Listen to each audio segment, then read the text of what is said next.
Outside, trainees begin to make their way to the mess hall.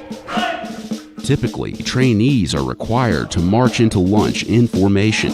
However, on this day, because of an unseasonably cold Texas morning, trainees were permitted to arrive independently.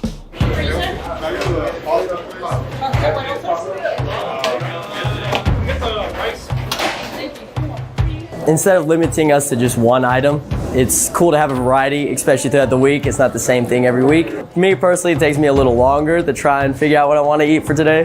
But just going through the line, they offer us, I believe it's 2 proteins and then 2 sides. So there's just a different variety of sides. So sometimes it's hard to pick. You want to try it?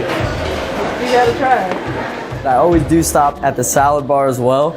Usually to try and add a little bit of extra protein, so maybe some eggs or some ham cubes to my meal. Serving 4,500 trainees in 90 minutes is no small task.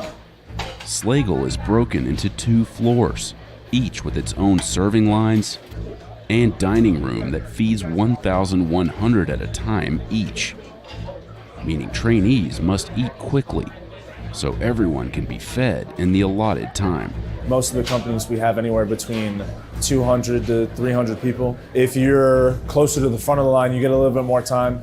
If you're near the end, you don't get as much, but roughly 15, 20 minutes or so for everybody at least. And then, they want you outside ready to go so we can go back to class and, focus on our primary studies and everything. There's no specific calorie count that we're trying to hit because we do not tell an individual that you can't come through the line again.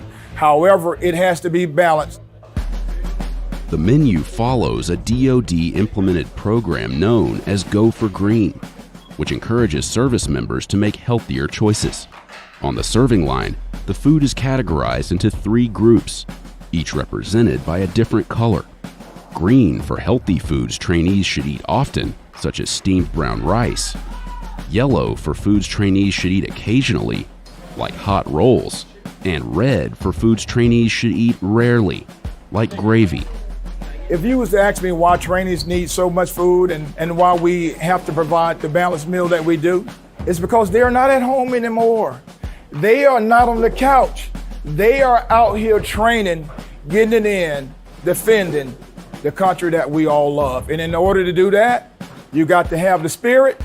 We don't provide that, but what we do provide is the fuel and the energy that you need in your body. Half of the staff is part of Fernando's culinary team. Their job? Feeding all those passengers their 3, 4, 8 meals a day. You have to calculate that it's breakfast, lunch, and dinner, plus snacks, plus at night, plus all 24-hour food all around, and that never stops. Ship kitchens run 24/7, manned by a culinary team of more than 1,000 people. They dish out over 30,000 meals every single day, and they do it all from compact kitchens on a rocking ship. So how does all this food make it to the plate? Jared's in charge of ordering all the food for the ship's 23 different restaurants. Every week, Jared's got a $1 million shopping budget. All of that is just for 7 days of food. Sometimes Jared will tweak his orders based on who's coming aboard.